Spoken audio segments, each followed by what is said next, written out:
Hey guys, T2RX6 here, back. Tomorrow I'm going to do an Exgraver review, I believe. And one of the big problems is that this piece right here is just super tight. If you've been following it all, you can see that it's actually stressed. It stresses, I believe, around the peg and such. And that's a problem, just because it's so tight. Now, it is nice because, you know, it can hold Exgraver up with the weight and stuff, but it's just too tight. So what you're going to do, this is going to basically show you how to make this better, and it's not very hard. What you're going to do, you have a couple screws, and you're going to take them all out and take out all the pieces you can. This piece, actually, you take it out, then you have to take out this side, and then you can actually detach that because it extends all the way through. Yeah, so you have something like this. And to get it apart at the top, there's actually going to be another one of these hydraulics right here. And all you have to do is kind of split it apart a little, and that'll come right out. So, to take it apart, you're going to, after you've taken the screws, you're going to pull it like that.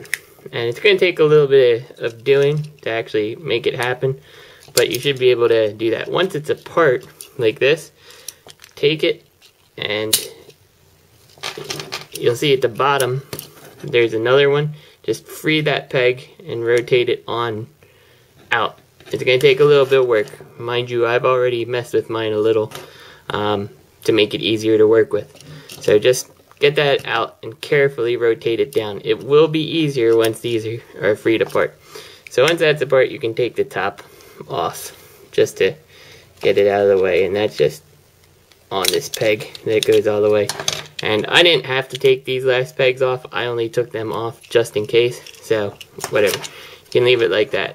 Now, what you're going to do to get this apart is actually pretty easy. Keeping in mind that most plastic will stress when you're working with it. You can give it a slight bend. Don't work it too hard.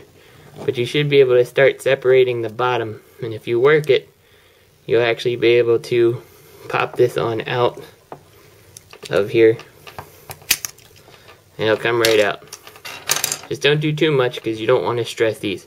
Now right at the bottom you can see this is the receiving piece, and on the very bottom here you've got like these gears, and that is what clicks it in. If you kind of hold it together, you can make it happen. So what you're going to do is take a file or a hobby file. Personally, the hobby file is easier to work with, and just go over all the ridges. In fact, to make it better, put it back together like this and just hold it together and just go over the ridges a couple times, each one of them, and all you're doing is making them smaller, and that's going to make it grip the ratchet a bit less. Don't do too much, but lessen it. And you can always test fit it by taking it and taking 1/2 in here and comparing it to what it was feeling. So right now this is a lot more loose, so that's good. And then you're just going to take everything, put your shovel back together, make sure you have it assembled the proper way, put that back in, put this back together, and then just get one side kind of in here. And I just can't see because of the camera. You have to put one of the pegs in, and again you're going to stress the plastic just a little, but not too much. You don't want to form any stress marks or crack the plastic. And then it's back together. And now, still a pretty sturdy ratchet, but it's a lot easier to move. So, and then all it is put it all back together. So you should be able to actually move it without stressing the plastic a lot easier. Let me go put it back together and I'll show you. See, what did I tell you guys? Still quite capable of his robo yoga. And much, much easier to work with.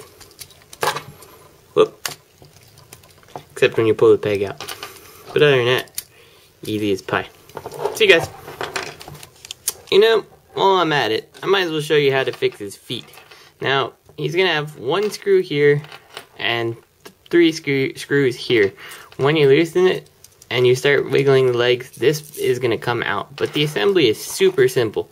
And some people have been having the problem where their feet kind of look something like this. And then when you close it on up, it doesn't close right, or it doesn't open right. In many cases, it's more extreme than that. Let me show you how you're going to fix it. All it is a pair of teeth assemblies that are working together. So close it on up, then get your other foot where it's in the closed position, and just slide it right back on the peg. You can force the gears if you want, but there's a chance you're going to break it. So it's better if you just do it this way, and then you have your feet fixed. And you didn't have to force any gears and jam anything. This is the better way to do it. And it's only 4 screws. So, yeah, it's super simple to do. Just take all your stuff and make sure you don't lose your wheel. Peg it on back in. And just close this back together. You're going to have little problems getting the bottom where these pegs are out because they're stuck a little, but just a little wiggling it will get it out. And once it's all back together, just screw it all back together and you fix the foot without jamming the gears. So there you go. There's the fix for this, so you can prevent the peg from getting stress marks, and the fix for the feet without ruining the gear mechanism. See you guys.